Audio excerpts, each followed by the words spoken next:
Сәлем достар, бүгін біз блины пісіреміз. Оған сүт, жұмыртқа, пісте май, құмшекер және ұн керек. Ең алдымен сүтімізді керек ыдысымызға құйып аламыз. 4 жұмыртқа саламыз.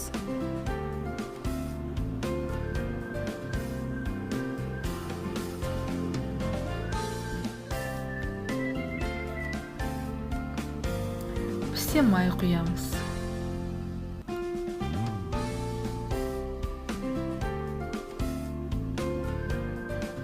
Одан кейін өлшенген құмшекер саламыз.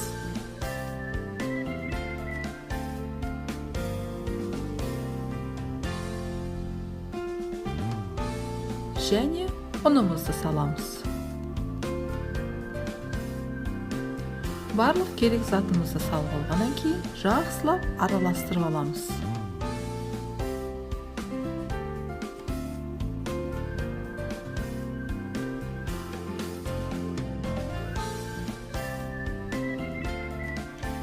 Мінекей, блинчигіміз дайын.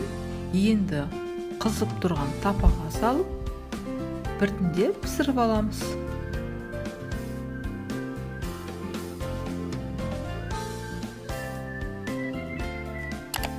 Блинчигіміз дайын. Ас болсын.